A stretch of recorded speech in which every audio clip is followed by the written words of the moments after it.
Okay, good evening എല്ലാവർക്കും. Good evening. എൻ്റെ sound audible ആണല്ലോ? എല്ലാവരും ചാറ്റ് ബോക്സിൽ ഒന്ന് ആക്റ്റീവായിട്ട് ഇരിക്കുക. ഓക്കെ, അപ്പം എന്തെങ്കിലും ക്ലാസ്സിൻ്റെ ഇടയ്ക്ക് എന്തെങ്കിലും ഇഷ്യൂസ് ഉണ്ട് മെസ്സേജ് ചെയ്യുക.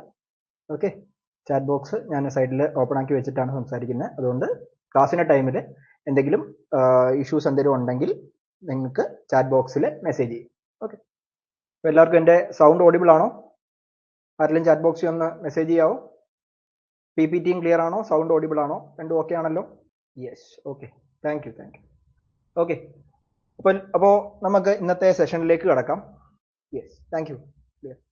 ഓക്കെ, അപ്പോൾ നമ്മൾ ജെനറ്റിക്സ് ആൻഡ് പ്ലാന്റ് ബ്രീഡിങ്ങിൻ്റെ നമ്മുടെ 2025 അഗ്രികൾച്ചർ ഓഫീസർ എക്സാമിനെ എയിം ചെയ്തുകൊണ്ടെടുക്കുന്ന ഫസ്റ്റ് സെഷനാണ്, എൻ്റെ ഫസ്റ്റ് സെഷനാണ് നമ്മൾ നോക്കാൻ പോകുന്നത്. അപ്പോൾ എനിക്ക് ഇന്ന് അസൈൻ ചെയ്ത ടോപ്പിക് എന്ന് പറയുന്നത് രണ്ട് ടോപ്പിക്കാണ്, രണ്ട് സെഷനായിട്ടാണ് നമ്മൾ എടുക്കുന്നത്. ഒന്ന് മെന്റലിയൻ ജെനറ്റിക്സ് ഫുള്ളായിട്ട്, പിന്നെ സെൽ ഡിവിഷൻ.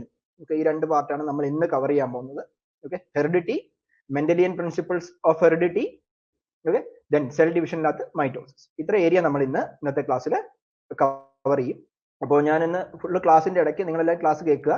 ഓക്കെ, ഇടയ്ക്ക് ഡൗട്ട്സ് വന്നു കഴിഞ്ഞാൽ നിങ്ങൾക്ക് ചാറ്റ് ബോക്സിൽ മെസ്സേജ് ചെയ്യുക.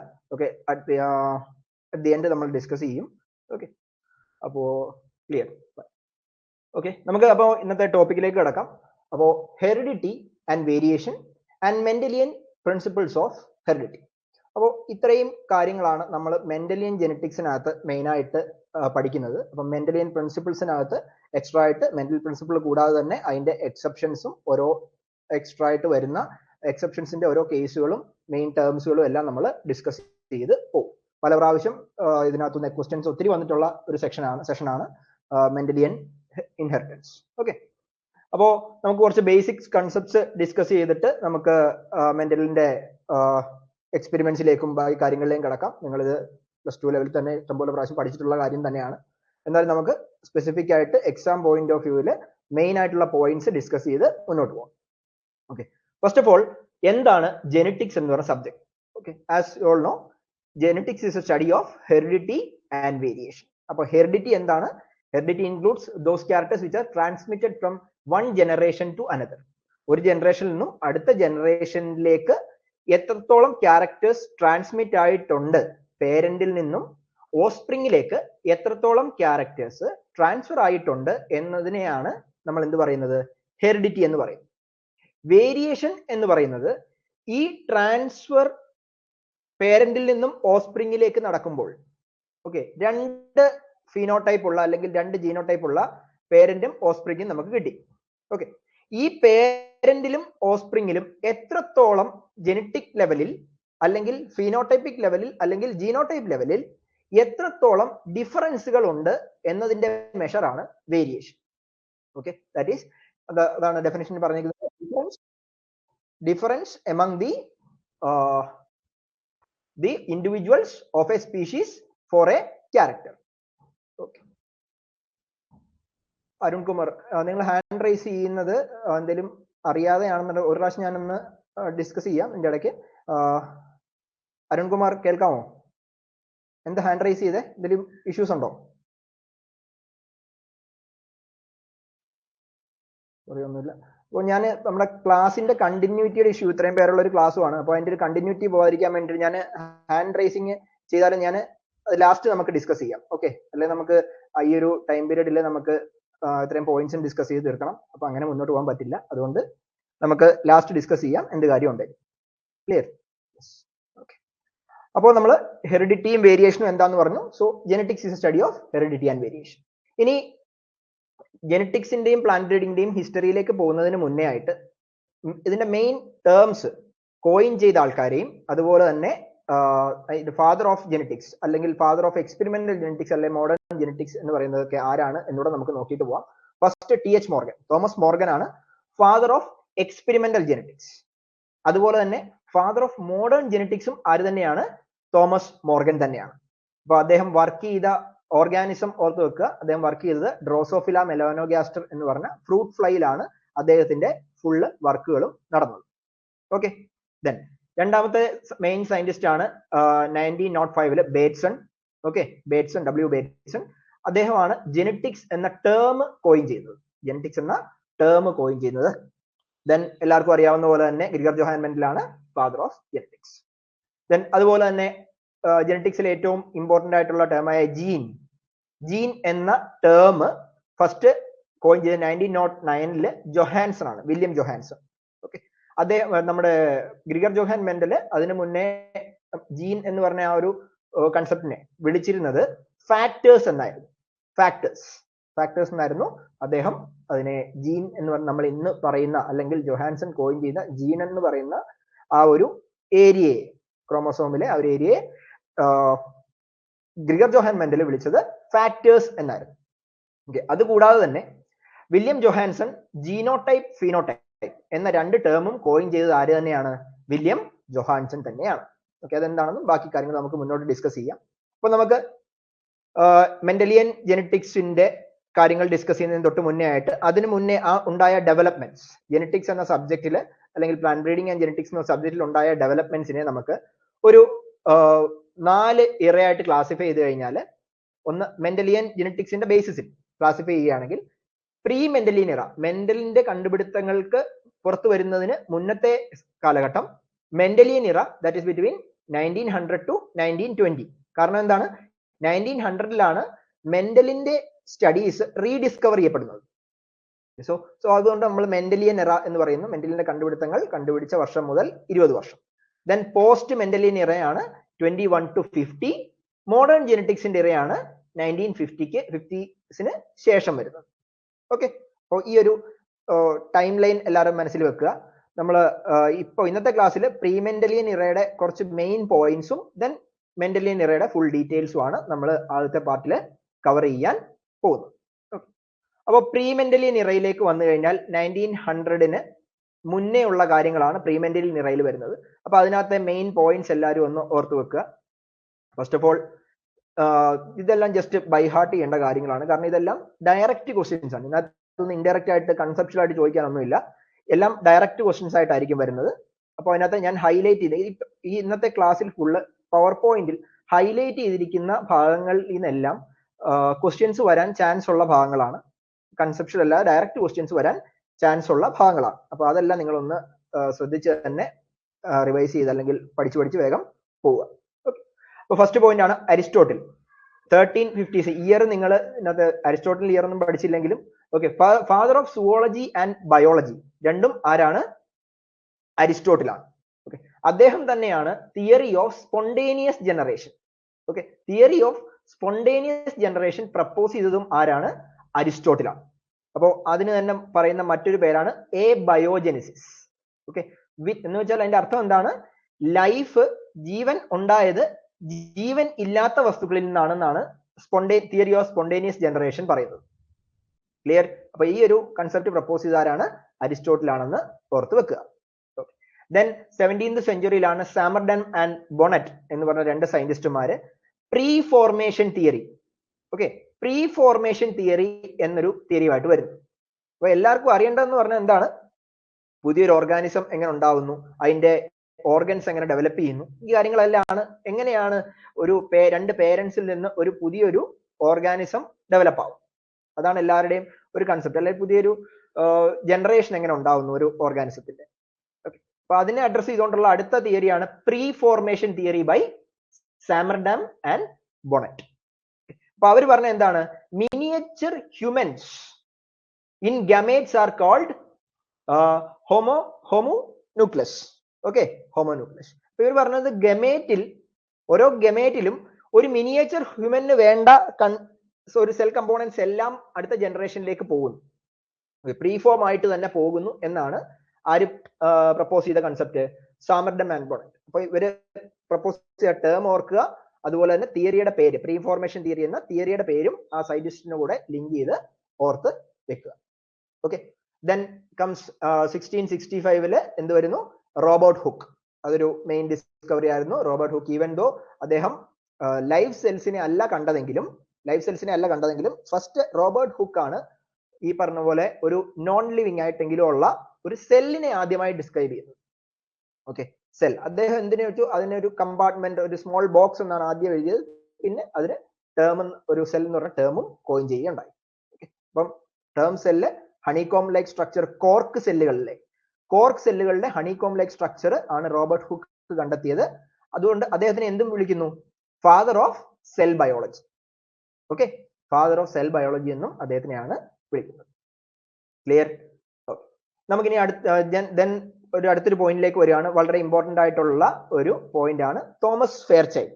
ഓക്കെ, 1717 തോമസ് ഫെയർചൈൽഡ് ആണ് ആദ്യമായിട്ടൊരു ആർട്ടിഫിഷ്യൽ ഹൈബ്രിഡിനെ ഡെവലപ്പ് ചെയ്യുന്നത്. ഓക്കെ, ആർട്ടിഫിഷ്യൽ ഹൈബ്രിഡ് ഡയാന്തസ് എന്ന് പറഞ്ഞൊരു പ്ലാന്റിന്റെ രണ്ട് സ്പീഷീസുകളെ, ഓക്കെ, ഡയാന്തസ് ബാർബേറ്റസിനെയും ഡയാന്തസ് കാരിയോഫില്ലസ്, ഓക്കെ എന്ന് പറഞ്ഞ രണ്ട് സ്പീഷീസിലുള്ള രണ്ട് വെറൈറ്റീസ് ആയ ഏതൊക്കെയാണ്? Sweet William, okay, female parent ആണ് സ്വീറ്റ് വില്യം, കാർണേഷൻ ആണ് മെയിൽ പേരന്റ്. ഓക്കെ, രണ്ടിനെ ക്രോസ് ചെയ്ത് ഫസ്റ്റ് ആർട്ടിഫിഷ്യൽ ഹൈബ്രിഡിനെ ഡെവലപ്പ് ചെയ്യും. അപ്പൊ ഇതിനകത്ത് നിങ്ങൾ ആ ഒരു സയന്റിഫിക് നെയിം പഠിക്കുക, ഡയാന്തസിന്റെ രണ്ട് സയന്റിഫിക് നെയിം, അതുപോലെ തന്നെ വെറൈറ്റീസിന്റെ പേര് പഠിക്കുക, കറക്റ്റ് ഓർഡറിലും പഠിക്കുക. അപ്പൊ നിങ്ങളുടെ ഓപ്ഷൻസിനകത്ത് വേണമെങ്കിൽ തിരിച്ചും വരാം. കാർണേഷൻ ഇൻറ്റു സ്വീറ്റ് വില്യം എഴുതിയാൽ തെറ്റി. ഓക്കെ, അതുകൊണ്ട് കറക്റ്റായിട്ട് ഓർഡറിൽ തന്നെ പഠിക്കുക. നിങ്ങൾക്ക് ABC ഓർഡറിൽ തന്നെ, ഡയാന്തസ് B വെച്ച് ബാർബേറ്റസും C വെച്ച് ABCD ഓർഡറിൽ തന്നെയാണെന്ന് ഓർത്ത് വെച്ചാലും മതി.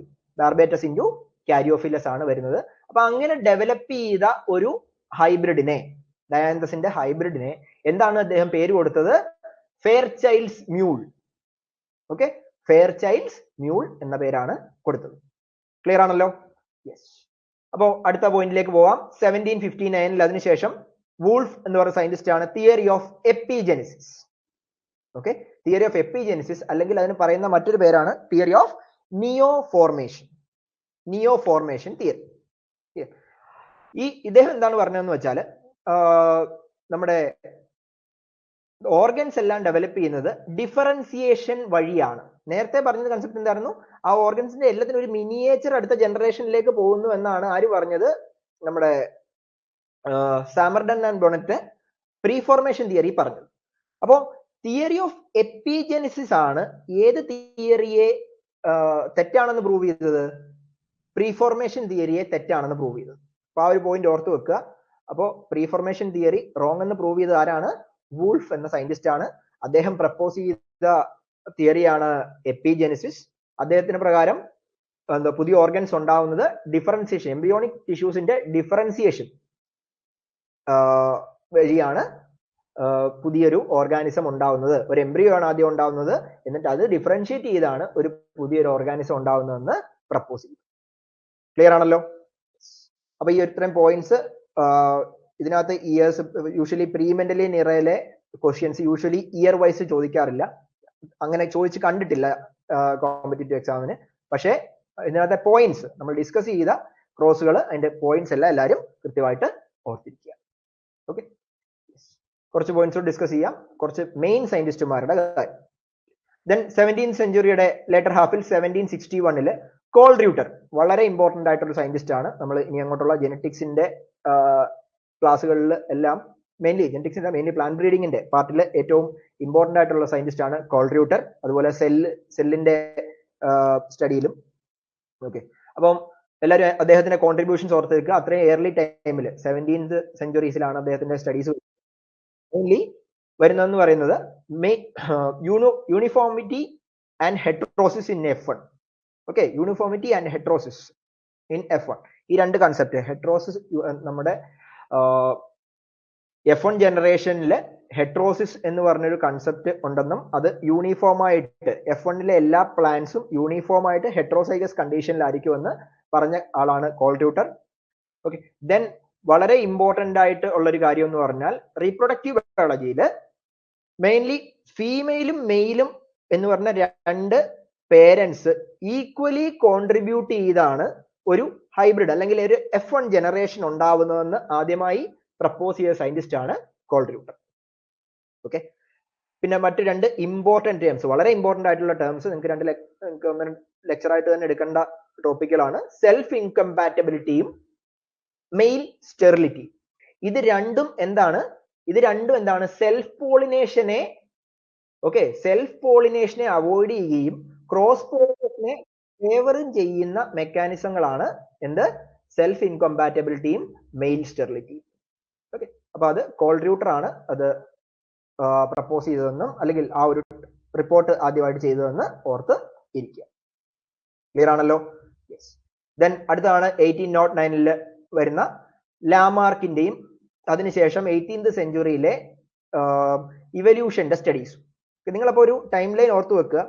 17th സെഞ്ചുറിയുടെ ഏകദേശം എൻഡ് വരെ നമ്മൾ കൂടുതലും ഒരു മൈക്രോസ്കോപ്പിക് ഡിസ്കവറീസ്, പിന്നെ അതുപോലെ തന്നെ പ്ലാന്റിന്റെ ഒബ്സർവേഷൻ ബേസ് ചെയ്തിട്ടുള്ള കാര്യങ്ങളായിരുന്നു കൂടുതലായിട്ടും നമ്മുടെ ഈ ഒരു ഫീൽഡിലെ സയന്റിസ്റ്റുമാർ ഫോക്കസ് ചെയ്തുകൊണ്ടിരുന്നത്. അതിനുശേഷമാണ് 18th സെഞ്ചുറിയിലോട്ട് കടക്കുമ്പോഴാണ് ഇവല്യൂഷൻ, ഓക്കെ, ഇച്ചിലൂടെ വലിയൊരു ബ്രോഡർ ആയിട്ടുള്ള ഏരിയ ആയ ഇവല്യൂഷനിലേക്ക് സയന്റിസ്റ്റുമാരുടെ ഫോക്കസ് പോകുന്നു. അപ്പോൾ ആ ഏരിയയിൽ വരുന്ന സ്റ്റഡീസ് കൂടുതലും ഇവല്യൂഷൻ ബേസ്ഡ് ആയിരുന്നു. അപ്പൊ ഇതും ഒരു റീസൺ ആണ്. എന്തിന് നമ്മുടെ മെന്റലിന്റെ കണ്ടുപിടുത്തങ്ങൾ അത്രത്തോളം ഒരു ഇമ്പോർട്ടൻസ് പബ്ലിഷ് ആയെങ്കിൽ തന്നെയും ഒരു ഇമ്പോർട്ടൻസ് കിട്ടാതിരിക്കാനുള്ള മെയിൻ ഒരു കാരണമായിരുന്നു ഇവല്യൂഷൻ. ബിക്കോസ് എല്ലാവരും വളരെ ക്യൂരിയസ് ആയിരുന്നു നമ്മുടെ പരിണാമം എങ്ങനെ സംഭവിക്കുന്നു, ഹ്യൂമൻ എന്ന് പറഞ്ഞൊരു ഓർഗാനിസം എങ്ങനെ ഉണ്ടായി, അല്ലെങ്കിൽ ബാക്കിയുള്ള ഓർഗാനിസംസ് ഒക്കെ എങ്ങനെ ലോകത്ത് ഉണ്ടായി എന്നൊരു ക്യൂരിയസ് ആയിട്ടുള്ള ക്വസ്റ്റ്യൻ അഡ്രസ് ചെയ്യാൻ കുറച്ച് സയന്റിസ്റ്റുമാർ തുടങ്ങിയപ്പോൾ ബാക്ക്ഗ്രൗണ്ടിൽ ഇതിന്റെയൊക്കെ ജനറ്റിക് ബേസിൽ വർക്ക് ചെയ്ത ഒരു കുറച്ച് പീപ്പിളാൻസും എടുത്ത് വർക്ക് ചെയ്ത മെന്റലിന്റെ കണ്ടുപിടുത്തങ്ങൾ റെക്കഗ്നൈസ് ചെയ്യാതെ പോവുകയാണ് പറ്റിപ്പോയത്. ഓക്കെ, അപ്പൊ ഞാൻ ജസ്റ്റ് അതൊരു കണ്ടിന്യൂറ്റി, ഒരു കണക്ഷൻ കിട്ടാൻ, ഹോൾ ഒരു സിനേറിയോയുടെ ഒരു ഐഡിയ നിങ്ങൾക്ക് കിട്ടാൻ വേണ്ടിയിട്ടാണ് ഇത് രണ്ടും ഒന്ന് കണക്ട് ചെയ്ത് പറഞ്ഞത്. അപ്പോ 18th സെഞ്ചുറി മെയിൻലി ഇവല്യൂഷൻ ആണ്. അപ്പൊ അതിനകത്ത് ലാമാർക്ക് എന്ന് പറഞ്ഞ സയന്റിസ്റ്റിന്റെ മെയിൻ കോൺട്രിബ്യൂഷൻസ് പറയാണ് ലാമാർക്ക് ആണ്. ലാമാർക്കിസം എന്ന കൺസെപ്റ്റ് അല്ലെങ്കിൽ മെയിൻ പോയിന്റ് എന്താണ്, inheritance of acquired characters, okay, എന്ന കൺസെപ്റ്റ് കൊണ്ടുവരുന്നത് ലാമാർക്കാണ്. ദെൻ അതിനുശേഷം ചാൾസ് ഡാർവിൻ ആണ് theory of pangenesis. Theory of evolution നിങ്ങൾക്ക് എല്ലാവർക്കും അറിയാമായിരിക്കും, ഡാർവിന്റെ തന്നെയാണ് ഓഫ് കോഴ്സ്. അത് കൂടാതെ തന്നെ നിങ്ങളൊരു പോയിന്റ് ഓർത്ത് വെക്കുക, തിയറി ഓഫ് പാൻജെനിസിസ്. അദ്ദേഹം പറഞ്ഞത് പാൻജീൻസ് അല്ലെങ്കിൽ ജെമ്യൂൾസ് എന്ന് പറഞ്ഞ രണ്ട് ടേം കൊണ്ടുവരികയാണ് ചെയ്തത്. അദ്ദേഹം എന്താ പറഞ്ഞത്, ഓരോ ഓർഗന്റെയും പാൻജീൻസ് അല്ലെങ്കിൽ ജെമ്യൂൾസ്, ഓക്കെ, ജെമ്യൂൾസ് ആണ് ഇവല്യൂഷന് കാരണമാകുന്നതെന്നാണ് പറയുന്നത്. ഓക്കെ, അപ്പോ ഇത് ലാമാർക്കിന്റെ തിയറിക്ക് ശേഷമാണ് ഡാർവിൻ ആദ്യമായി പ്രപ്പോസ് ചെയ്യുന്ന തിയറിയാണ് തിയറി ഓഫ് പാൻജെനിസിസ്. അപ്പൊ അതിനകത്ത് ലാമാർക്കിസത്തിന്റെ ടച്ചും ഉണ്ട്. അതിനുശേഷം 1859 ചാൾസ് ഡാർവിൻ കംപ്ലീറ്റ്ലി ലാമാർക്കിസത്തിന് എതിരെയുള്ള അല്ലെങ്കിൽ ലാമാർക്കിസത്തിന്റെ പല കൺസെപ്റ്റുകളെയും തെറ്റാണെന്ന് പ്രൂവ് ചെയ്യുന്ന തിയറി ഓഫ് ഇവല്യൂഷനെ പ്രപ്പോസ് ചെയ്യുന്നു. അദ്ദേഹം എന്താണ് പറഞ്ഞത്, സർവൈവൽ ഓഫ്, രണ്ട് കൺസെപ്റ്റുകളാണ് മുന്നോട്ട് വെച്ചത്. ഒന്ന് survival of the fittest and natural selection. Okay, അപ്പോ ഏറ്റവും ഫിറ്റ് ആയിട്ടുള്ള ആ എൻവറോൺമെന്റിൽ ഏറ്റവും ഫിറ്റ് ആയിട്ടുള്ള ഓർഗാനിസത്തിനെ സർവൈവ് ചെയ്യും, അത് നേച്ചർ തന്നെ സെലക്ട് ചെയ്യും.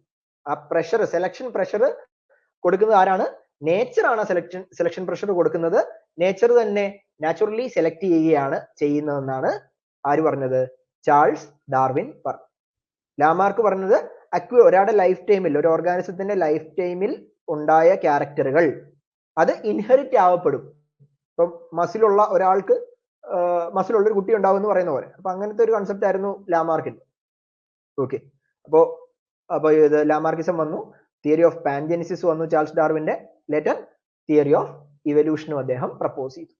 ഓക്കെ, അദ്ദേഹം വർക്ക് ചെയ്താണ് ഡാർവിന്റെ ഫിഞ്ചസ് എന്ന് പറഞ്ഞൊരു ഗ്രൂപ്പ് ഓഫ് ഗാലപ്പാഗോസ് ഐലൻഡിലെ ഫിഞ്ചസ് എന്ന് പറഞ്ഞ ഗ്രൂപ്പ് ഓഫ് ബേർഡ്സിലാണ് അദ്ദേഹം ബീക്ക് പാറ്റേൺ സ്റ്റഡി ചെയ്താണ് ഈ കൺസെപ്റ്റുകൾ മെയിൻ ആയിട്ട് പ്രപ്പോസ് ചെയ്യുന്നത്.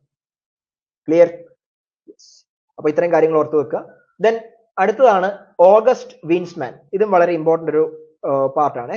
ഇതിനകത്ത് ഇദ്ദേഹം രണ്ട് ടേം കോയിൻ ചെയ്തു, സൊമാറ്റോപ്ലാസം അതുപോലെ ജേം പ്ലാസം.